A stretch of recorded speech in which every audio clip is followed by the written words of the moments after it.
오늘 은혜 받으실 하나님의 말씀은 마태복음 24장 32절에서 44절입니다. 그렇지만 마태복음 24장 전체를 보는 거라고 생각하시면 될 것 같아요. 저희가 있는 부분은 마태복음 24장 32절에서 44절까지입니다. 제가 읽겠습니다. 무화과 나무의 비유를 배우라. 그 가지가 연하여지고 잎사귀를 내면 여름이 가까운 줄을 아나니 이와 같이 너희도 이 모든 일을 보거든 인자가 가까이 곧 문 앞에 이른 줄 알라. 내가 진실로 너에게 말하노니 이 세대가 지나가기 전에 이 일이 다 일어나리라. 천지는 없어질지언정 내 말은 없어지지 아니하리라. 그러나 그날과 그때는 아무도 모르나니 하늘의 천사들도 아들도 모르고 오직 아버지만 아시느니라. 노아의 때와 같이 인자의 임함도 그러하리라. 홍수전에 노아가 방주에 들어가던 날까지 사람들이 먹고 마시고 장가들고 시집가고 있으면서 홍수가 나서 그들을 다 멸하기까지 깨닫지 못하였으니 인자의 임함도 이와 같으리라. 그때에 두 사람이 밭에 있음에 한 사람은 데려가고 한 사람은 버려짐을 당할 것이요 두 여자가 맷돌질을 하고 있음에 한 사람은 데려가고 한 사람은 버려짐을 당할 것이니라. 그러므로 깨어있으라. 어느 날에 너희 주가 임할는지 너희가 알지 못함이니라. 너희도 아는 바니 만일 집주인이 도둑이 어느 시각에 올 줄을 알았더라면 깨어있어 그 집을 뚫지 못하게 하였으리라. 이러므로 너희도 준비하고 있으라. 생각하지 않은 때에 인자가 오리라. 아멘. 오늘 마태복음 24장 전체의 말씀이면서 오늘 특별히 32절부터 44절에 있는 말씀을 중심으로 말씀을 나눕니다. 그래서 노아의 때와 같이라는 제목이에요. 노아의 때와 같이. 노아의 때와 같이. 우리가 오늘 성경 본문에 예수님이 마지막 오시는 때에 어떠한 일들이 있을 것인지 이야기를 해주고 있어요. 그래서 무화과 나무의 비유를 배우라. 그 가지가 연하지고 잎사귀를 내면 여름이 가까운 줄 아나니. 이 무화과 나무의 비유, 이게 언제 해석이 되었냐면 1948년 5월 14일에 이스라엘이 회복되면서, 그죠? 이스라엘 나라가 거의 2000년 만에 지도상에 다시 나라가 나타났거든요. 그것이 무화과 나무의 비유예요. 여름이 가까우면 잎사귀를 내는 것처럼 이스라엘의 땅이 없었던 2000년 동안 나라가 없던 나라가 다시 지도상에 나타나는 거, 이런 세계 역사상 있을 수 없는 일이거든요. 그게 바로 무화과 나무의 비유를 너희가 배우라는 거예요. 오늘 이 본문에서 말씀해 주신 것은 그 인자가 가까이 곧 문 앞에 이른 줄 아는데 천지는 없어지지만 내 말은 없어지지 아니하리라. 말씀하시기를 노아의 때와 같이 인자의 임함도 그러하리라, 이렇게 말씀하고 계세요. 그래서 오늘 제목은 노아의 때와 같이라는 그런 제목으로 말씀을 나누려고 합니다. 오늘 성경 본문의 제자들이 예수님 이 예루살렘 성전 보세요. 너무 아름다워요. 막 예루살렘 성전을 막 자랑하는 거예요. 이 예루살렘 성전을 7년 동안 지었어요. 15만 3,600명이 지었어요. 그거 어떻게 알아? 2000년 전에, 2000년이 넘은 전에 지은 거를. 뭐 역사학자들은 그죠? 적어놓은 거. 15만 153. 우리 많이 들어봤잖아요. 잊어버리지 않을 수 있어요. 15만 3,600명이 이 예루살렘 성전을 2차 성전, 두 번째 성전이죠. 7년 동안 지은 것이 바로 예수님 앞에 제자들이 자랑하고 싶었던 그 예루살렘 그 성전이었다라는 거예요. 근데 그 성전을 얼마나 잘 지었냐면은 못은 사실 연하잖아요. 그래서 그 못으로 금은 연하잖아요. 그래서 못을 쓸 수가 없는데 어쨌든 그 못까지도, 성전에 쓰이는 못까지도 다 금으로 썼다는 거예요. 그리고 성전 바닥은, 솔로몬의 성전 바닥은 다 밑에 금바닥이었거든요. 그래서 이 두 번째 성전도 바닥에 금을 칠했다라고 이제 소문이 있어요. 그래서 예수님 앞에 제자들이 이 성전을 막 자랑할 때 예수님이 말씀하시기를 내가 진실로 너에게 이르노니 돌 하나도 돌 위에 남지 않고 다 무너뜨려지리라 이렇게 예수님 말씀하는 거예요. 제자들이 깜짝 놀랐잖아요. 돌 하나도 돌 위에 남지 않냐고 다 무너뜨려지리라.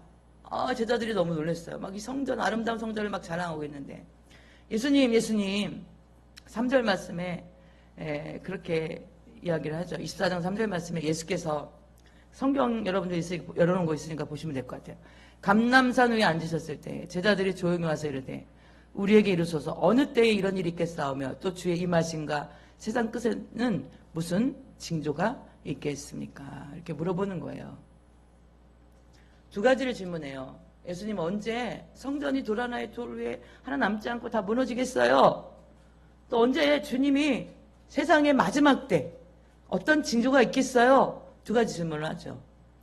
첫 번째 질문, 어떠할 때에 이 돌 하나의 돌 위에 남지 않는 이런 일이 있겠습니까? 첫 번째 질문은 그 AD 70년경, 그죠? 예수님이 십자가에 죽으시고 부활하시고 30년 조금 안 되는 20몇 년 지난 후에 AD 70년쯤에 70년 날짜까지도 있어요. 7월 9일 날 예루살렘 성전이 로마의 타이투스라는 장군에서 완전히 점령을 당하잖아요. 근데 로마 사람들은 그 자기가 정령한 나라에서 금을 얼마나 뺏어오는 것이 그들의 명예가 될 수 있거든요. 그래서 예루살렘 성전에 그 금으로 된 못도 찾고 바닥에 그 성전의 금도 다 긁어내기 위해서요. 성전을 완전히 다 돌 하나 돌 위에 남지 않고 다 무너뜨리고 지금 남아있는 게 서쪽 벽만 남아있잖아요. 그죠? 그렇게 성전이 무너졌어요. 이렇게 AD 70년 그 7월 9일 날 무너진 그 성전이 나라를 빼앗긴 것이 이스라엘의 나라를 빼앗긴 것이 1948년 5월 14일 다시 지도상에 1900년도에서 정확하게 2000년 알 수는 없지만 한 2000년쯤이라고 볼게요. 2000년쯤에 나라가 다시 지도상에 나타났다니까요. 그래서 많은 성경에 그 선지서에 나오는 이야기들이요. 그 1948년 이전에는 해석이 안 되던 것이 해석이 되기 시작했어요. 1948년도 이스라엘 나라가 지도상에 다시 나타나게 됨으로써요. 오늘 마태복음 24장에 예수님이 오실 종말의 징조에 대해서 이야기하는 거예요. 그때는 그리스도라 미혹하는 자들이 많이 일어날 것이다. 그죠? 거짓 선지자들이 많이 일어날 것이다. 난리와 난리가 있을 것이며 민족이 민족을 우리가 읽지 않았지만 앞에 이 성경이 다 나오는 건 이야기예요. 난리와 난리 6절에 소문을 듣겠으며 그죠? 7절에 민족이 민족을 나라가 나라를 대적하여 기근과 지진이 일어날 것이며 7절에 킹 제임스 버전 성경에 보면 여기 하나 한 글자가 빠졌는데 역병과 지진이 있어요. 기근과 역병과 지진, 그러니까 전염병 이야기가 빠졌어요. 이 성경에. 그래 전염병 우리가 얼마 전에 전염병 고생했잖아요. 전염병이 마지막 때의 현상이에요. 또 성도들이 미움을 받을 것이다. 지금 미움받고 있잖아요. 그죠? 불법이 성함으로 사랑이 식은다는 거예요. 여러분들 지금 무서운 게 사람이잖아요. 이상하게 칼 들고 막 칼부림 나는 게 서울서 일어나면 뭐 지방에서도 일어나고 막 우리 가까운 데서도 수원에서도 일어나고 막 전국구로 일어나요. 누가 이거를 조작하는 자가 지도하는 자가 있나 이런 생각이 들 정도로 똑같은 비슷한 사건들이 막 일어나잖아요. 그래서 모자 쓰고 남자 같다 하면 무서워. 그죠? 운동도 마음대로 못해. 운동하러 갔다가 그냥 막 숲소로 끌고 가고 뭐 이러니까 그죠? 시대가 불법이 성하면 사랑이 식어져. 사람들이 해서 사랑이 식어져. 사람이 옛날에는 반가웠는데 이제는 어떻게 해요? 무서워요. 사람이. 짐승보다 더 무서워. 사람이. 그죠? 사람에 대한 사랑이 식어지는 시대. 복음이 땅끝까지 전해지는 그죠? 그때가 되면 주님의 오심의 때예요. 창세 이후에 가장 큰 환란이 이제 오기 시작할 거예요. 여러분들 지금 미국 미국 남부 지역, 동부 지역, 서부 지역 완전히 난리가 났잖아요. 그죠? 폭우로 뭐 또 하와이에 캐나다의 산불로 뭐 우리나라도 마찬가지고 뭐 이런 소식들이 우리가 막 들려요. 해가 어두워지며 달이 빛을 내지 아니하며 별들이 하늘에서 떨어지면 하늘의 권능들이 흔들리리라. 이런 이야기들이 성경에 이런 것을 너희가 보거든 선지자가 거짓 선지자들이 많이 일어나서 너희들을 미혹할 것이며 너희가 이런 것을 보면 인자의 이 마음이 가까움을 기억해라. 근데 끝까지 견디는 자는 구원을 얻으리라. 할렐루야. 끝까지 견디는 자는 구원을 얻으리라고 13절 얘기해요. 그러나 끝까지 견디는 자 구원을 얻으리라. 할렐루야. 마태복음 24장 36절 말씀에 보면 그러나, 그죠? 결론적으로 예수님이 말씀하셔요. 그러나 그날과 그때는 아무도 모르나니 하늘의 천사들도 아들도 모르고 오직 아버지만 아시느니라. 할렐루야. 예수님이 여기서 재림해요, 저기서 재림해요 이렇게 말한 건 다 이단이라는 거예요. 그죠? 그날과 그때와 그 시는 누구만 아신다? 하나님만 아신다. 근데 우리 기억해야 돼요. 예수님은 도둑같이 오지 않겠다 약속하셨어요. 어떠한 자들? 깨어있는 자들에게는. 우리가 어느 정도 시대를 알게 주님이 오시는 거예요. 할렐루야. 주님이 오실 때가 가깝구나 하는 거 우리가 안다라는 거예요. 어떤 자들이? 영적으로 깨어있는 자들이, 하나님의 자녀들이, 그리스도인들이. 그 예수님이 그러면서 덧붙이신 것이 뭐냐면 이러한 때 인자가 올 것인데 그 예수님이 덧붙이신 말씀이 뭐냐면 노아의 때와 37절, 38절, 39절에 보면 노아의 때와 같이 인자의 임함도 그러하리라. 홍수전에 노아가 방주에 들어가던 날까지 사람들이 먹고 마시고 장가들고 시집가고 있으면서 홍수가 나서 그들을 다 멸하기까지 깨닫지 못하였으니 인자의 임함도 이와 같으리라. 할렐루야. 노아 홍수 사건 시대에요. 노아가 120년을 그 산꼭대기에다가 방주를 만들었어요. 근데 하나님은요, 이런 노아 시대도 마찬가지고 오늘날도 마찬가지지만 이 종말의 시간은요, 긴 시간을 하나님 예언해 주고 있어요. 종말의 시간은 첫 번째 긴 시간 동안 하나님이 세상 사람들이 다 들을 수 있도록 예언하고 있다라는 거예요. 노아 시대는요, 1000년 동안 비로 멸망할 것을 예수님이 하나님께서 노아의 그 조상들 중에서 말씀해 주셨어요. 노아 때까지. 아담의 후손들이 범죄하니까 세상에는 죄가 간영하였다라고 창세기는 말씀해요. 죄가 간영하다는 뜻이 뭐냐면 제가 그냥 그 몸 안에 그 안에 가득 차 있는 수준이 아니에요. 이 간영이란 뜻은. 간영이란 뜻은 그게 차고 또 차고 쫓아서 막 넘쳐가지고 그게 흘러나와서 그 몸을 덮어버리는 수준이 그 죄악이 간영한 거예요. 그러니까 그 죄가 얼마나 간영하다는 이 단어의 뜻을 이해가 되겠죠. 그 죄가 얼마나 많은지 그 속에서 차고 넘쳐서 막 흘러나오는 거예요, 죄가. 그 자기를 뒤집어 버리는 거예요. 그래서 하나님이 홍수로 덮어서 세상을 멸망시킨 거예요. 결국 그 홍수는 뭐예요? 자기 죄로 자기가 죽은 거예요. 그들은 노아 시대에 하나님 홍수를 멸망시켰는데 하나님이 제1차 이런 감축이 노아 시대의 홍수 사건을 통해서 있었다라는 거예요. 아담이 혼자서 새 시대를 시작했던 것처럼 노아를 통해서 하나님이 또 다른 새 시대를 쓰기 시작하셨죠. 노아는 아담의 10대 손이에요. 그런데 그의 증조 할아버지가 에녹이에요. 에녹. 에녹이 65세에 아들을 낳았어요. 65세에. 아들을 낳았는데 하나님의 음성을 들어요. 에녹아, 앞으로 내가 이 아들을 낳을 것인데 이 아들이 죽는 그 해에 지구 세상을 심판할 거야. 멸망할 거야. 이 에녹은요, 그 하나님의 음성을 듣고 300년을 하나님과 동행해요. 그래서 하나님이 이 에녹을 살아있는 채로 하나님이 예수님이 승천하듯이 그렇게 하늘로 데려가셨더라. 성경 이야기예요.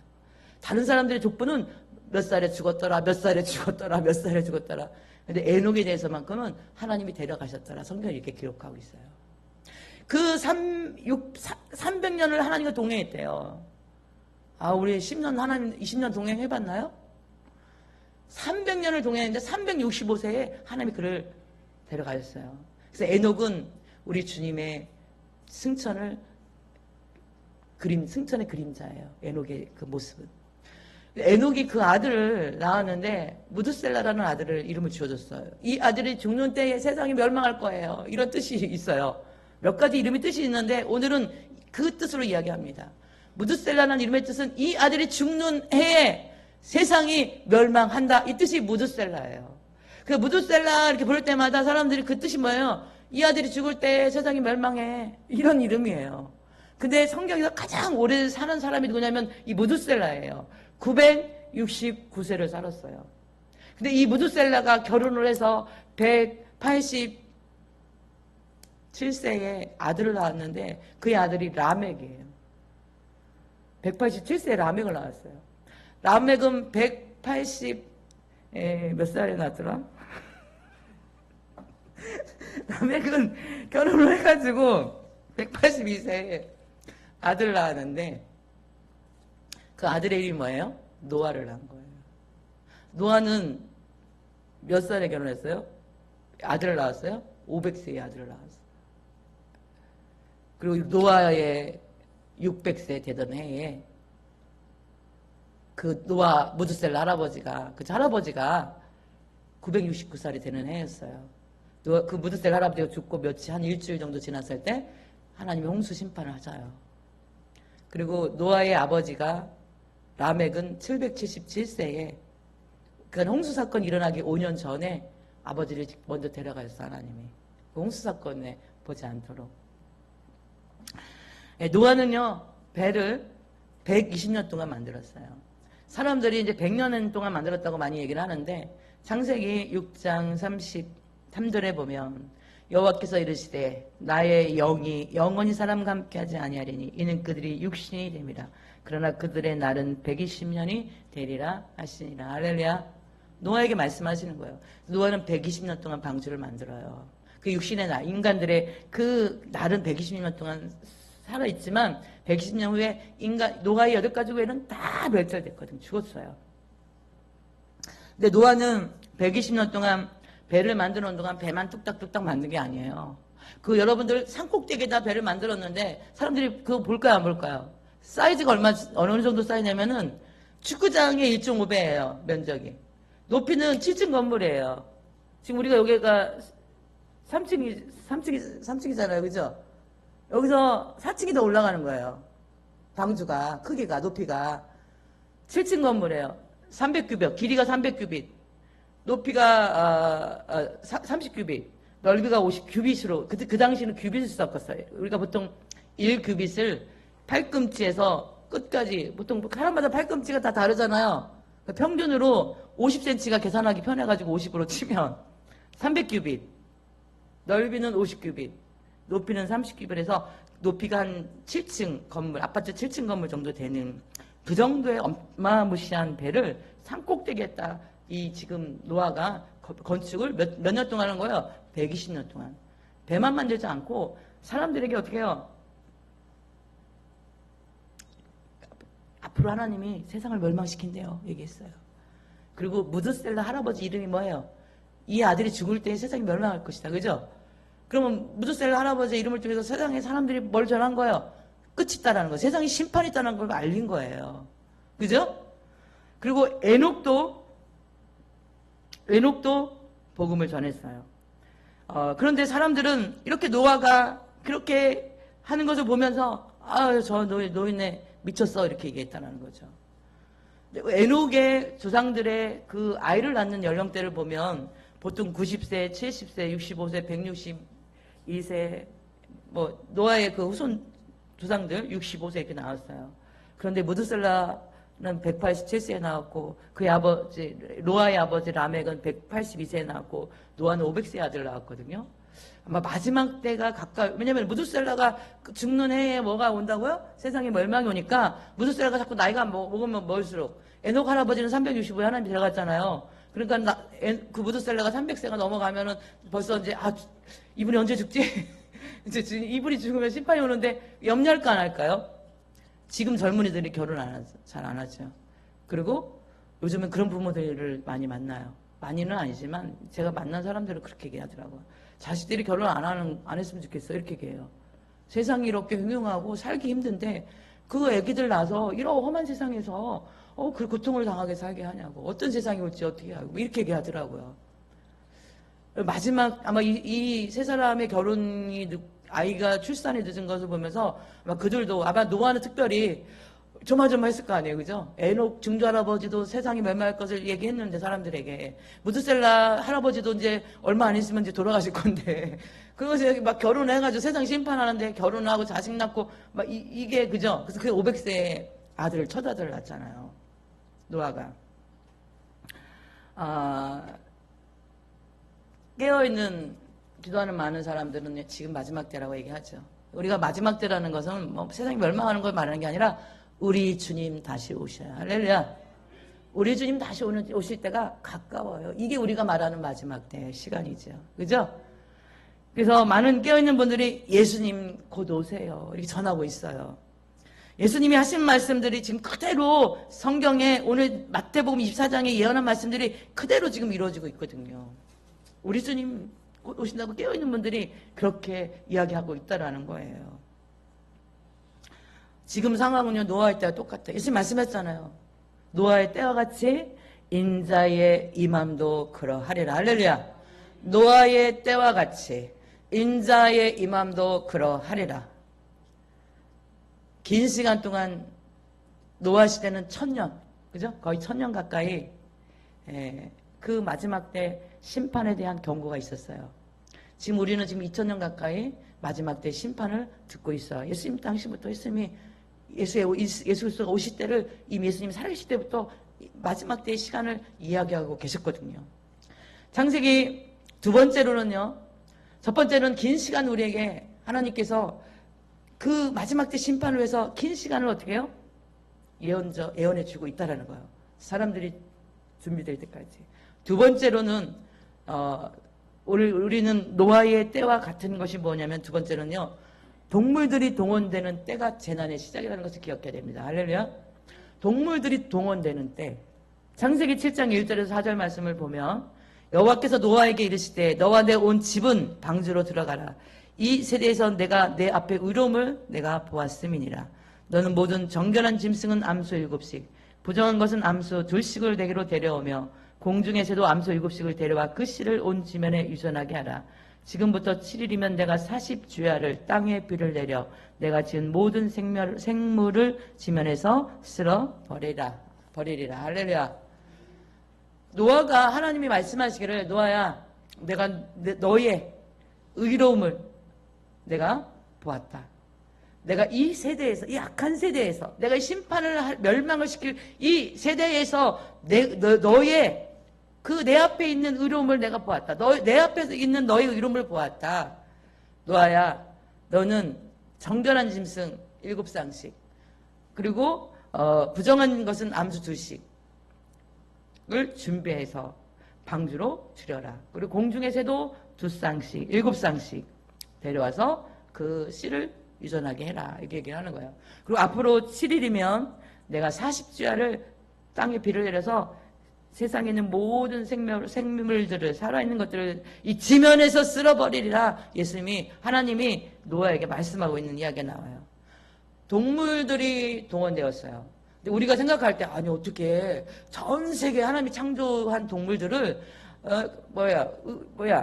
정결한 것은 7쌍을 또 부정한 것은 2쌍씩을 어떻게 다 노아가 얘들이 쫓아다니면서 사자야 얼룩 마라 이렇게 악어야 하고 데리고 왔을까? 우리가 막 어떻게 7일 동안 그걸 준비했을까? 상상이 안 가지만 성경은 그 자세히 얘기하지 않지만 유대인들은 모두 그 미드라시라는 책이 있는데 그 책이 유대인들에게는 제2의 성경으로 그들은 인정을 하거든요. 근데 우리는 이거는 참고만 하세요. 그 미드라시에 나와 있어요. 어떻게 노아가 그 짐승들을 암수 7쌍씩 부정한 것 2쌍씩 하늘의 공중에 새들을 거뒀는지 그들이 다 알아서 방주 안으로 들어왔대요. 그랬을까 안 그랬을까요? 그들이 그냥 알아서 방주로 7쌍씩 2쌍씩 새들도 2쌍씩 나눠서 방주 안으로 들어왔다고 미드라시에 기록되어 있더라고요. 여러분 그 높은 산꼭대기에 그 엄청난 배를 만들고 온 세계에 있는 짐승들이 정결한 짐승 7쌍 부정한 거 2쌍씩 하늘에 그 새들 7쌍씩 막 날아서 방주 안에는 막 모이고 그죠? 길이는 키가 목이 길고 그죠? 막 다양한 짐승들이 막 걸어서 기어서 막 그 방주 안에 들어올 때 이 땅에 산 아래에 있는 사람들이 볼 수 있을까 없었을까요? 볼 수 있었을까 없을까요? 동물들이 그렇게 동원되는 것을 사람들이 보았을까요? 못 봤을까요? 7일 동안 보았다라는 거예요. 볼 수 있다라는 거예요. 7일을 하나님은 그렇게 종자가 될 그 동물들이 다 방주 안에 들어왔을 때 그때 하나님 직접 그 노아의 방주를 닫으시고 그때부터 재난이 시작되었다라는 거예요. 그것을 본 사람들 아무도 그것을요 믿지 않았어요. 노아가 120년 배를 만들면서 하나님이 세상을 물로 심판하신대요. 그 동물들이 찾아오는 것을 보면서 저게 이제 심판의 때가 돼서 동물들이 찾아가나? 신기한 일이 일어나네? 나도 저 방주에 이렇게 생각한 사람들이 없었다라는 거예요. 노아 용수 사건 시대에 구원받은 사람은 노아와 노아의 아내와 노아의 세 아들과 그의 자부들, 그죠? 그렇게만 구원을 받았다라는 거예요. 방주에 들어온 사람은 8식구밖에 없었다는 거예요. 7일이 되자 하나님께서 하늘에 방주문을 닫으시고 비가 쏟아지기 시작하는데 40주야 비가 내리는데요. 온 세상이 물로 다 덮여가지고 그 산꼭대기까지 물이 쳐서 방주가 둥둥둥둥 뜨기 시작합니다. 창세기 7장 22절에 육지에 있어 그 코에 생명의 기운이 숨이 있는 것은 다 죽었더라. 할렐루야. 성경 분명히 이야기합니다. 그 코에 숨이 있는 것, 생명 있는 것 다 죽었더라. 창세기 7장 23절에 지면의 모든 생물을 쓸어버리시니 곧 사람과 가축과 기른 것과 공중의 새까지라. 이들은 땅에서 쓸어버림을 당하였을 때 오직 노아와 그와 함께 방주에 있던 자들만 남았더라. 할렐루야. 모든 것을 이 지구에 쓸어버리실 때 방주 안에 있던 노아의 가족들 8명 가족들과 그 짐승들만 살아 있었다라는 사실이에요. 할렐루야. 노아의 때처럼 이제 주님의 재림의 때가 우리가 임한다고 우리가 직접 말씀하고 있는데요. 예수님이 직접 말씀해 주셨어요. 인자의 때, 노아의 때와 비슷하다. 하나님의 긴 시간을 우리에게 어떻게 2000년이라는 시간을 주님의 오실 때를 종말의 때를 어떻게 해요? 주님이 다시 오신 재림의 시간들을 우리에게 주셨잖아요. 노아의 때는 1000년을 무드셀라를 통해서, 그죠? 노아를 통해서 120년을 배를 만들면서 직접 시청각 자료를 보여주면서 내가 이 배 만드는 것은 말이야. 이 시청각 자료를 보여주면서, 그죠? 짐승들이 찾아오는 시청각 자료 일주일을 보여주면서 말세의 종말의 시간을 정확하게 예수님이 하나님이 보여주셨다는 거예요. 그 시대 사람들에게. 그런데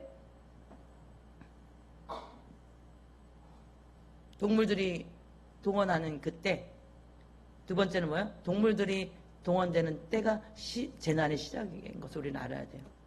근데요 1980년 에이즈라는 병이 이 지구에 나왔어요. 1980년도에 얼마 안 났죠.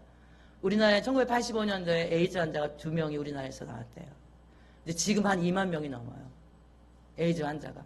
근데 이 에이즈는 어디서 왔냐면요. 원숭이에서 온 전염병이에요. 원숭이에서 온 전염병이 에이즈예요. 짐승에서부터 그 병이 왔다는 거예요. 바이러스가. 두 번째로는요. 강우병인데 우리가 강우병 태극기 뭐 그런 거 엄청 했잖아요. 옛날에 박근혜 정권 때. 이 강우병은요. 소는 하나님께서 풀을 먹고 살게 만드셨어요. 그렇죠? 무엇을 먹고 살게 만드셨어요? 그런데 동물의 뼈가루라든지 동물의 그 고기 사료가 들어간 것을 소에게 먹이면서 강우병이 생겼는데 그 강우병이 인간에게도 전염이 되거든요. 소에게서 전염이 되는 게 강우병이에요. 세 번째로는요.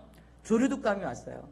이 조류독감은 철새가 전해주는 전염병 바이러스가 조류독감이에요. 네 번째는 구제역이죠.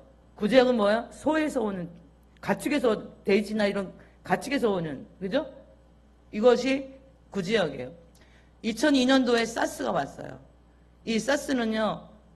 사양 원숭이 고양이에서 오는 바이러스가 사스였어요. 2002년도에. 사스라는 이름을 기억하실 겁니다. 2015년도에 메르스가 왔어요. 낙타한테 왔어요. 중동에 갔다 온 사람으로부터 우리나라 전염이 낙타에서 메르스가 왔어요. 2015년도에. 2018년도에 에볼라가 왔어요. 이 에볼라는 김구로 지사님 박쥐에서 왔어요. 박쥐. 지사님의 영혼을 사랑합니다. 박쥐에서부터 왔어요. 우리 집사님 굉장히 귀한 분이세요. 김구로 지사님. 우리 지사님이 투잡을 뛰시는데 왜 그러시냐면 선교, 본인이 그 수입에요. 굉장히 많은 부분을 지금 필리핀 선교를 하고 계세요.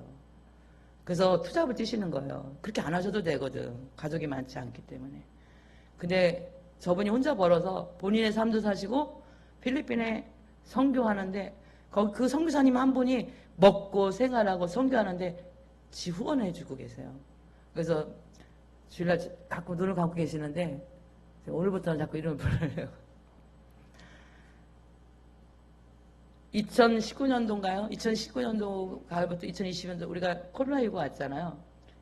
박쥐에서 천상갑이라는 그 동물에서 인간에게 인수공통병이거든요. 이것도요. 그죠? 전 세계가. 그죠? 메르스나 사스나 뭐 에볼라 같은 경우는 이렇게 뭐 전 세계적인 건 아니었지만 코로나19는 전 세계적인 바이러스 전염병이 되었거든요. 박쥐가 천상갑에서 옮겨서 천상갑이 사람한테 옮겼어요. 이렇게 동물들이 동원되면서 전염병이 돌기 시작한 것은 바로 재난이 시작된 것을 우리에게 보여주는 노아의 시대와 같은 사인이라는 것을 우리 기억해야 될 줄 믿으시기 바랍니다. 마태복음 24장 7절 8절 제가 이 킴 제임스 성경에 나오는 것을 그대로 읽어드릴게요. 우리가 보는 성경은 개역개정인데, 그죠? 개역개정 성경인데 킴 제임스 성경에 있는 마태복음 24장 7절 8절을 읽어드릴게요. 민족이 민족을 대적하고 나라가 나라를 대적하여 일어나겠으며 기근과 역병과 지진이 여러 곳에서 있을 것이니 이 모든 것들이 고통의 시작이니라. 할렐루야. 역병이 개혁기둥에 빠졌죠. 역병이 전염병이 바로 마지막 때의 재난에 시작되어 있으면 우리에게 알리는 신호예요. 사인이라는 거예요. 그래서 노아의 때 동물들을 동원할 때 재난이 일주일 후에 하나님이 홍수로 심판했어요. 그죠? 지금 동물들이 동원된 이 바이러스들이 전 세계적으로 지금 전염병을 일으키고 있는 시대예요. 예수님이 노아의 때와 같이 된다라고 말씀하셨어요. 할렐루야. 영적인 눈이 열리고, 그죠? 영적인 귀가 열려서 시대를 보는, 이 때를 보는 영의 감각이 깨어있기를 축복합니다. 노아의 8 식구만이 온 세상에 구원받았어요. 그 시대에. 바로 이 시대에도요, 구원받은 사람 많지 않을 것이에요. 노아의 때가 갔다 가셨기 때문에. 그러나 그 방주에 넣을 사람, 여기 계신 분들 되시기를 축복합니다. 여러분들이 기도하는 그분들이 그 노아 8 식구들이 되기를 축복합니다. 세 번째로는요, 하나님이 지금 믿는 자들을 준비시키고 계셔요. 할렐루야. 하나님이 노아를 준비시켰던 것처럼 믿는 자들을 준비하게 하고 계시더라는 거예요. 깨어있는 자들을. 예수님의 재림도 노아의 때가 같다고 하시는데, 그죠? 마지막 때가, 이 지구의 멸망의 때가 주님의 노아의 때와 같다고 말씀하시는데, 노아에게 배를 준비시키신 것처럼 주님의 재림을 준비하는 사람들을 지금 부르시고 준비시키고 계시다는 사실이에요. 할렐루야. 노아가 방주를 준비하는 모습을 보면서 우리에게는 영적인 많은 교훈을 줘요. 믿음은, 첫 번째는요, 믿음은요, 나의 상식, 나의 수준이 아니라는 거예요. 많이 말씀드리지만. 여러분, 믿음은요, 여러분들 수준의 상식과 뭐예요? 여러분들 수준의 아니라는 거예요. 하나님의 명령이기 때문에 하나님의 뜻에 뭐 할 뿐이에요? 우리는 순종할 뿐이에요. 할렐루야. 하나님의 명령에 순종할 뿐이에요. 할렐루야.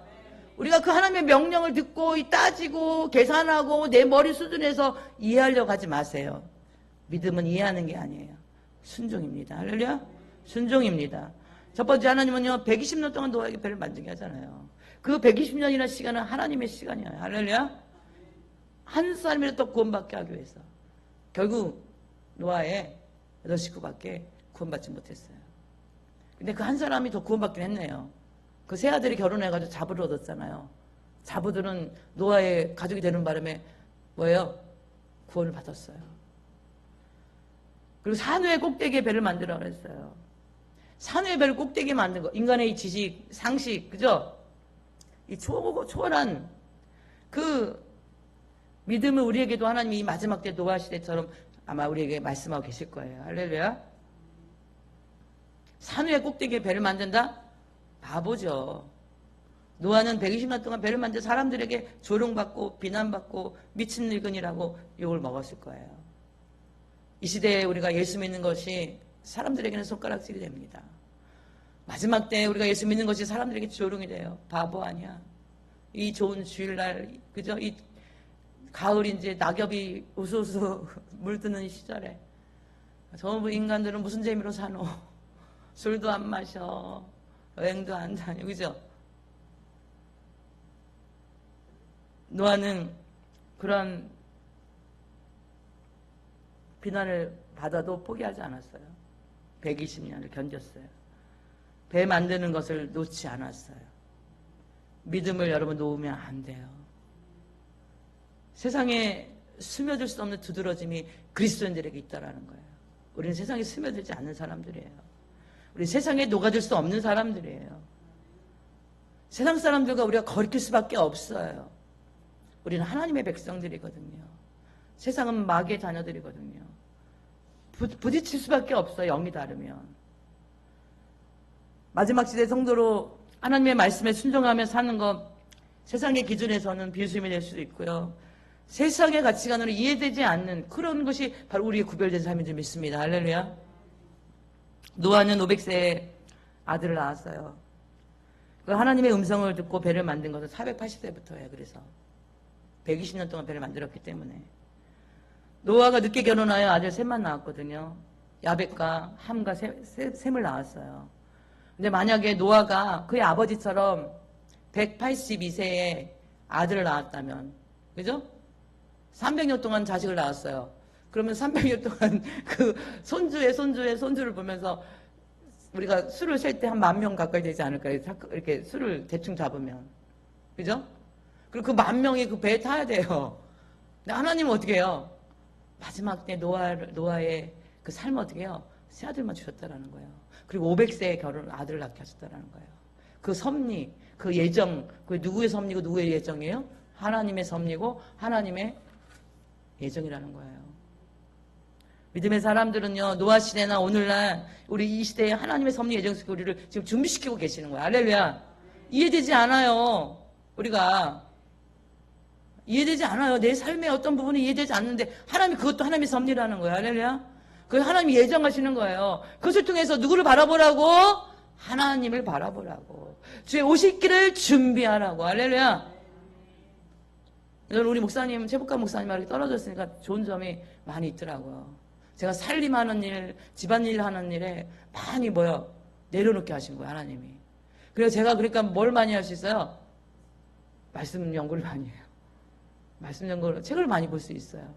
그리고 기도할 시간도 많아요. 어떨 때는, 참 고맙더라고요. 근데 혼자서 이렇게 살림하고, 거기 떨어져서 주말 부부를 있으니 얼마나 고생하겠어요, 그죠? 어떨 때는, 그래서 최북가 목사님이 제가 반찬해주는 것도 안 가져가잖아요. 본인이 알아서 먹는다고.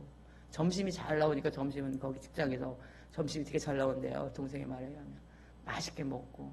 아침은 간단하게 빵이랑 커피를 좋아하니까 커피 마시고. 저녁은 다이어트 해야 되니까 반찬을 해주시는 걸 안 가져가세요. 그 마음이 저는, 아내가 주일날 제일 바쁜데, 또 주일날 가야 될 때 반찬을 하려면 신경 쓰니까 그런 것도 마음을 쓴 게 아닌가, 이런 생각을 제가 최근에 하게 되었어요. 최근에.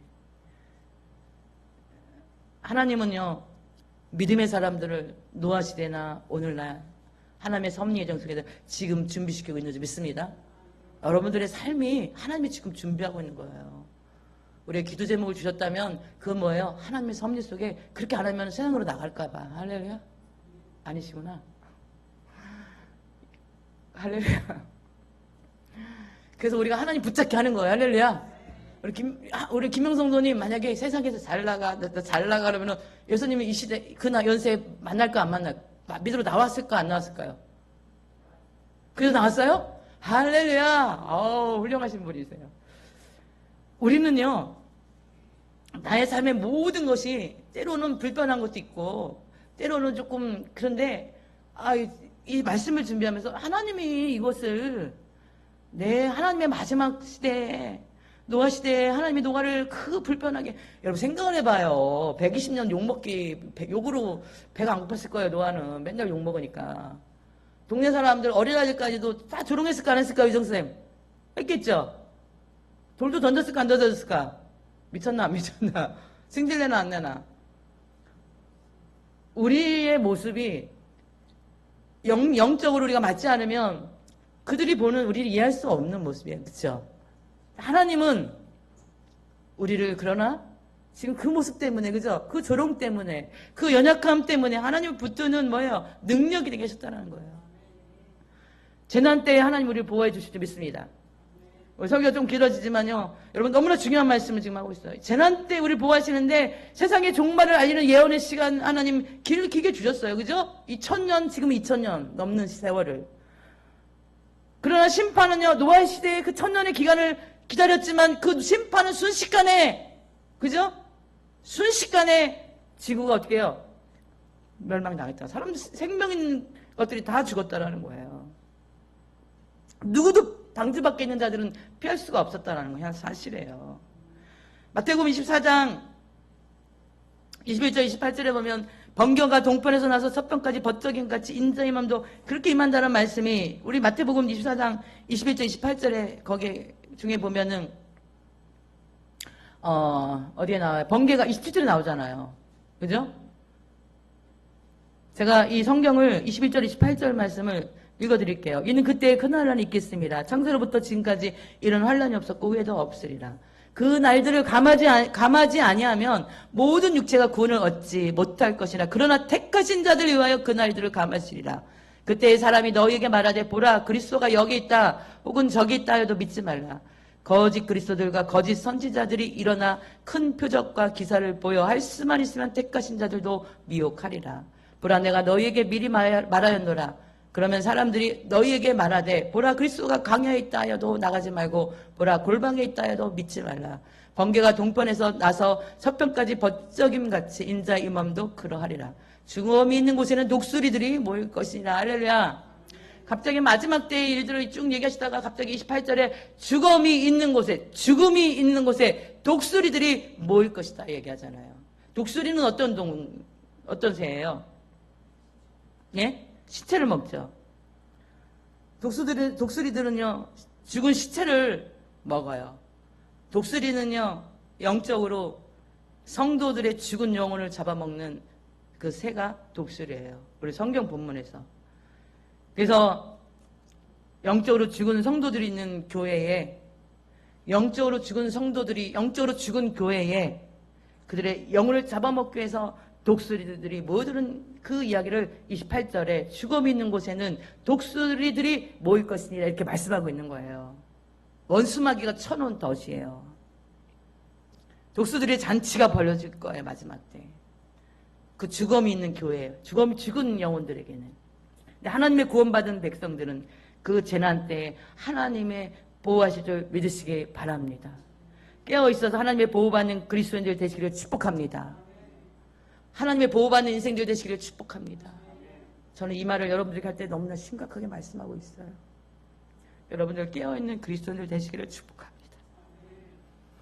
앞으로 짐승 정부가 나타날 것입니다. 네, 짐승 정부. 이거는 세계를 하나의 정부로 세우는 그들이 나타날 거예요. 머지않아서. 특별히 마지막 시대 성도들은 절대로 우리가 짐승표 받으면 안 돼요. 이걸 베르칩이라고도 합니다. 이 표에 대해서 이야기를 마지막으로 하고 오늘 설교를 마치려고 하는데요. 하나님이 친히 주신 계명이 창세기에서는 너희 선악과 먹지 말라 하셨어요. 요한계시록에서 너희 짐승표 받지 말라 했어요. 이 표를 받는 자는 반드시 죽는다 얘기하셨어요. 창세기 2장 16절 17절 말씀에 보면 여호와 하나님이 그 사람에게 명하 이르시되 동산 각종 나무의 열매는 내가 임의로 먹되 선악을 알게 하는 나무의 열매는 먹지 말라. 내가 먹는 날에는 반드시 죽으리라 하시니라. 아멘. 예수님이 반드시 먹지 말어. 이거 절대 받지 말어. 그게 선악과와 짐승표예요. 요한계시록 14장 9절 11절 말씀을 제가 읽어드릴게요. 또 다른 천사 곧 셋째가 그들을 따라 큰 음성으로 이르되 만일 누구든지 짐승과 그의 우상에게 경배하고 이마에나 손에 표를 받으면 그도 하나님의 진노의 포도주를 마시리니 그 진노의 잔에 섞인 것이 없이 분 포도주라. 거룩한 천사들 앞과 어린 양 앞에서 불과 유황으로 고난을 받으리니 그 고난의 연기가 세세토로 올라가리로다. 짐승과 그의 우상에게 경배하고 그의 이름표를 받는 자는 누구든지 밤낮 쉼을 얻지 못하리라 하더라. 아멘. 하나님이 친히 요한계시록 14장을 통해서 그 짐승표, 마지막 시대에 그 칩을 받으면 어떻게 해요? 받지 말라고 말씀하고 있어요. 마지막 이 정부가 세워지면요, 이 표를 받으면 당신들 편리하다, 유혹하고 강요할 거예요. 그래서 이 표가요, 이미 다 만들어졌어요. 이미 다 만들어졌어요. 이미 1960년대부터 준비했어요. 이걸 만들기 위해서. 쌀알의 4분의 1 사이즈예요. 쌀알의 4분의 1 굉장히 작죠. 그거를 이마나 손에 받게 될 거예요. 앞으로. 절대 받으면 지금 이미 받은 사람들이 있어요. 미국에서 어느 주에서는 신생아들, 아기들 중에서 이 자기 아기에게 이 칩을 받게 하는 어머니들에게는 그 당시 돈을 얼마를 몇 달러인지 제가 기억이 안 나는데 몇 달러를 주겠다라고 광고를 했어요. 어머니들이 줄을 서서 그 아기한테 이 칩을 이식시켰어요.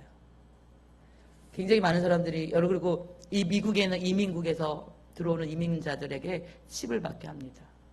지금 오래전부터. 근데 여러분 앞으로 이 칩은요, 짐승의 이 표라고 하는 이것은요, 여러분들의 신분증이 돼요. 신분증 잃어버려서 우리 가끔 그렇잖아요. 이 칩을 몸에다 받으면 잊어버리잖아요. 근데 요한계시록 보면 그 이마라고 하면 여기를 가리키네. 이마나 손에 이마나 손에 그 칩을 받는다라고 요한이 2000년 전에 이 요한계시록을 환상을 못 썼잖아요. 근데 이 칩을 만든 사람 지금은 기독교인이 되었어요. 이 칩을 만들 때는 예수님을 믿지 않았어요. 김건우 지사님. 그런데 이 칩을 만들고 하나님을 믿고 성경을 요한계시록을 보면서 이 사람이 그 자기 간증하고 다니는데, 이 사람이 이 칩을 만들 때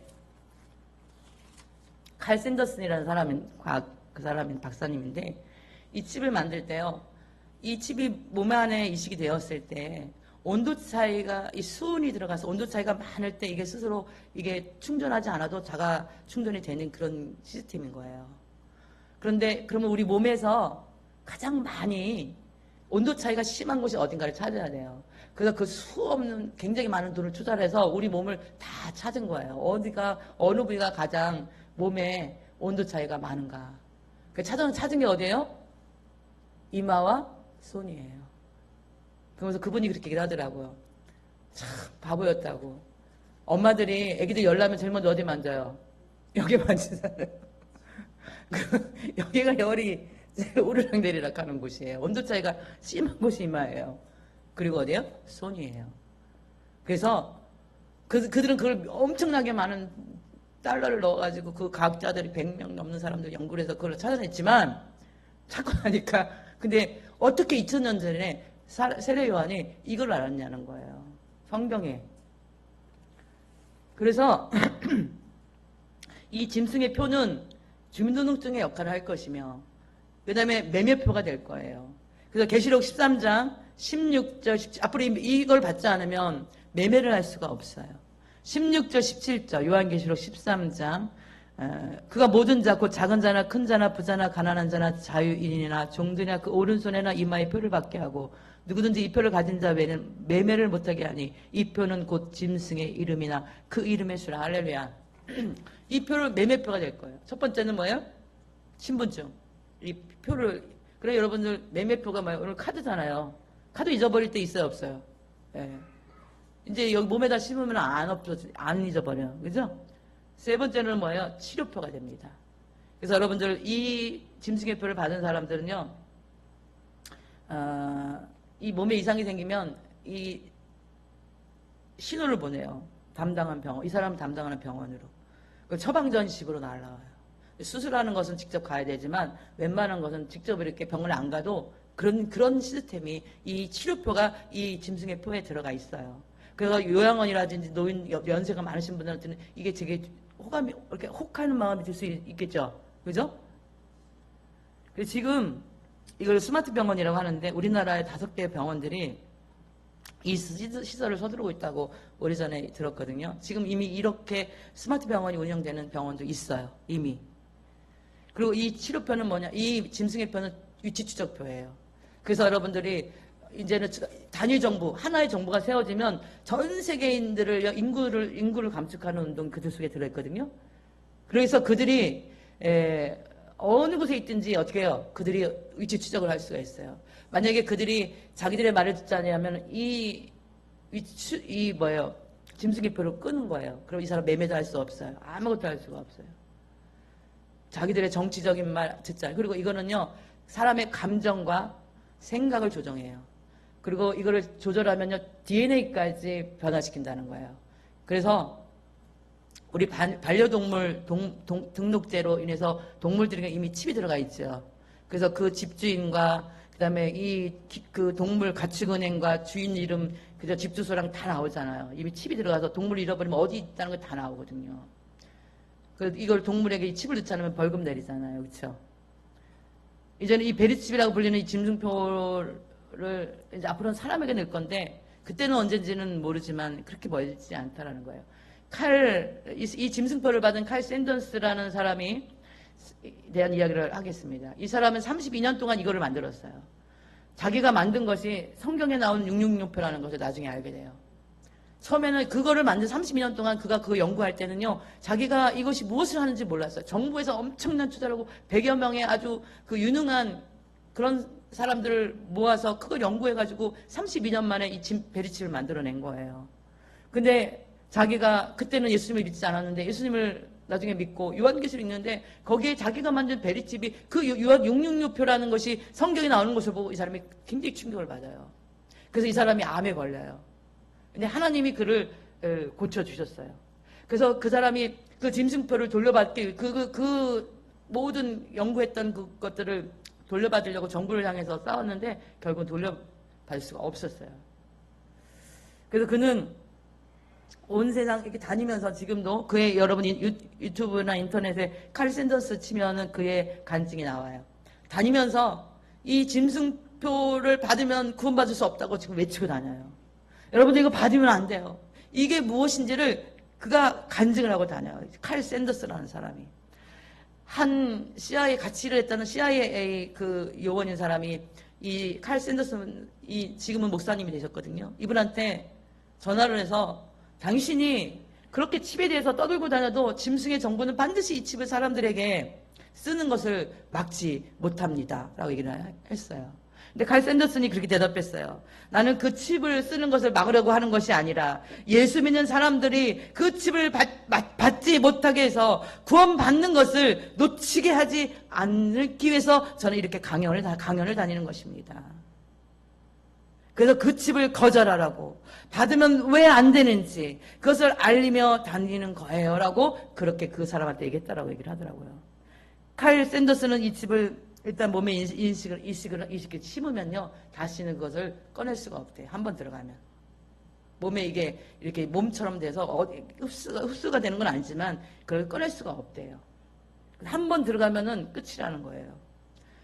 그리고 이 짐승표는요, 아까도 말씀드렸지만 사람의 DNA도 조작할 수가 있고, 바뀔 수가 있고, 사람의 감정, 생각도 바꾸고, 하나님이 없다라는 그 무신론적인 감정을 막 넣으면 그 사람의 마음에 절대 하나님을 믿을 수가 없다라는 거예요.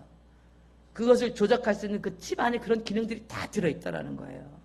그리고 이 칼 샌더스는 말하는 거예요. 절대 그것을 받으면 안 된다. 당신 구원받을 수 없다라고 얘기하는 거예요. 마태복음 24장 10절 말씀에 보면 그때 많은 사람이 실족하게 되어 서로 잡아주고 서로 미워하게 했으며, 그죠? 왜 서로 잡아주고 실족하게 되냐면 이 칩이 들어가면요, 자기 부모도 고발하는 거예요. 예수 믿는 거. 자기 형제도 고발하는 거예요. 마가복음 13장 11절에도 형제가 형제를, 아버지가 자식을 죽는데 내주며 자식들이 부모를 대적하여 죽게 하리라. 왜냐면 이 칩으로 조정하니까 어떻게 해요? 부모가 자식을 고발해서 죽게 만드는 거예요. 자식이 부모를 고발해서 죽게 만드는 거예요. 이 짐승표가 그렇게 성경에 다 이미 예언되어 있습니다. 칼 샌더슨 씨는 자기가 생각하지 못한 것을 어느 날 깨닫고 한 의사에게 전화를 해요. 같이 일을 했던, 같이 작업을 했던 저 의사에게 전화를 해요. 만약에 그 몸에 들어있는 베리칩에 리튬이 깨지거나 부서지면 그게 어떻게 될까요? 그랬더니 그 의사가 하는 말이 헌대와 같은 악성 종괴 같은 것이 몸에 생겨서 심히 아픈데 그것은 절대 낫지 않도록 끝까지 죽을 때까지 고통받을 겁니다. 이렇게 얘기해요. 여러분, 이거 성경에 나와 있어요. 이 칩이 몸처럼 이렇게 들어가서 있기 때문에 끊을 수가 없기 때문에 그게 만약에 리튬이라는 것이 부서지거나 이게 깨지면은 조각이 나면 그 몸에서 그 사람의 헌대와 같은 악성 종양 같은 것이 그 몸에서 계속 이렇게 불룩불룩 막 일어나게 해가지고 고통을 받는데 절대 그거는 약을 먹어서 해결할 수가 없다는 거예요. 요한계시록 16장 2절에 보면 첫째 천사가 가서 그 대접을 땅에 쏟음에 짐승의 표를 받은 사람들과 그 우상에게 경배하는 자들에게 악하고 독한 종기가 나더라. 할렐루야. 요한계시록 16장 10절 11절에는 아파서 자기 혀를 깨물고 아픈 것과 종기로 말미암아 하늘의 하나님을 비방하고 그들의 행위를 회개하지 아니하더라. 요한계시록에 다 예언되어 있어요. 첫 번째 대접을 쏟을 때, 그죠? 그 종기 난 것들이 아마 하나님이 어떻게 역사를 하셔서 몸 안에서 부서지게 하셨겠죠. 그들이 어떻게 해요? 그 고통 가운데 혀를 깨물면서 막 고통하는 가운데 하나님 회개하지 아니하고 어떻게 해요? 하나님을 비방하고. 왜 그들은 구원받을 수 없기 때문에 어떻게 해요? 로마서에도 그렇게 얘기하잖아요. 마음에 하나님들을 싫어하면 하나님께서 그들을 그 상실한 마음대로 그냥 내버려 뒀다는 거예요. 그들 그 하나님을 그 상실한 마음대로 내버려 두니까 그렇게 고통을 받는 가운데서 회개하지 않는 거예요. 우리의 끝이 있어요. 할렐루야. 그죠? 우리가 입학을 하면 뭐가 있어요? 졸업이 있어요. 할렐루야. 그죠? 바로 우리가 인생을 이 땅에 태어나면 반드시 끝이 있어요. 우리의 끝은 뭐 해야 돼요? 구원해야 돼요. 할렐루야. 죽지 않은 사람 지구상에 아무도 없어요. 죽는 순간 당신 구원받았는가? 천국 갈 수 있는가? 지옥 가는가? 가장 중요한 것이 이 질문이에요. 할렐루야. 할렐루야. 여러분 여기 계신 분들 천국 갈 수 있습니까? 왜 대답이 없어요? 천국 갈 수 있습니까? 그때까지 천국 갈 수 있습니까? 더 크게 천국 갈 수 있는 분들만 아멘 하시기 바랍니다. 아멘. 크게 하시라고요. 크게요. 여러분들 천국까지 못하면요 영원한 지옥에 영원히 고통받는 그 지옥에 떨어져요. 여러분 앞으로 마지막 때 우리 마지막 정부가 세워지면 이 짐승표가 우리에게 계속 간구합니다. 미국에서는 이거를 사람들에게 광고하는 방법이 뭐냐면은 모든 무슨 이런 문구 광고판에다가 미아들, 잃어버린 자녀들 사진을 넣었어요. 우리나라도 담뱃값인가 뭐 이런 데 막 그런 거 넣지 않았어요? 잃어버린 미아들 이야기, 그죠? 그런 것을 보면서 칩과 연결하는 거예요. 이 칩을 받으면 자녀를 잃어버려도 금방 찾을 수 있다. 이 칩이 얼마나 좋은지 아느냐? 이 베리칩 받으십시오. 받으세요? 자녀 잃어버리면 찾을 수 있어요. 그러면은 이것에 대해서 모르는 사람들은 이용이 될까 안 될까요? 병원 안 가도 이 칩만 받으면 연결된 병원에서 당신의 건강을 계속 관리하면서 어떻게 해요? 조금 몸 이상이 있으면 약 처방이 짠 날라와요. 이렇게 유혹하면은 연세 드신 분들 이걸 모르시면 이 내용을 모르시면 어떻게 할까요? 받을까 안 받을까요? 앞으로 여러분들 미혹하는 것에 속지 마시기를 축복합니다. 노아 홍수 때 방주에 들어갔는가 못 들어갔는가 정말 중요했어요. 그죠? 방주에 못 들어간 사람들 다 죽었어요. 출애굽 전에 마지막 10번째 재앙 그 문인방 문설주에 피가 바르지 않은 죽음의 사자가 어떻게 해요? 그 첫 장자들 다 죽게 되었다라는 사실. 주님의 재림의 시대에 짐승포 받느냐 받지 않느냐가 구원의 갈림길에 있다는 소리 여러분 기억하시기 축복합니다. 노아의 때처럼 주님의 재림의 때도 같다고 말씀하십니다. 데살로니가전서 5장 4절에 형제들아 너희는 어둠에 있지 아니하며 그날의 도둑같이 너에게 임하지 못하리냐. 할렐루야. 저도 주의 재림의 가까움을 느껴요. 정말 주님 오실 때가 너무 가깝구나. 세상에 이 자연 재앙을 보면서도 느끼고요. 오늘 이 들려진 말씀이 여러분들의 영혼의 각성이 되는 여러분들을 깨우는 말씀 되기를 축복합니다. 여러분 깨어있는 자, 그죠? 성경은 그래서 이 마지막 때 어떻게 살라고 말씀하느냐. 누가복음 우리가 마태복음 24장과 누가복음 21장 같은 내용이에요. 누가복음 21장에는 좀 더 이 누가가 아주 정확하게 썼어요. 너희는 스스로 조심하라. 그렇지 않으면 방탕함과 술 취함과 생활의 염려로 마음이 둔하여지고 뜻밖의 그날이 덕과 같이 너에게 임하리니라. 이날은 온 지구상에 거하는 모든 사람에게 임하리라. 그죠? 모든 사람에게 임하는 거예요.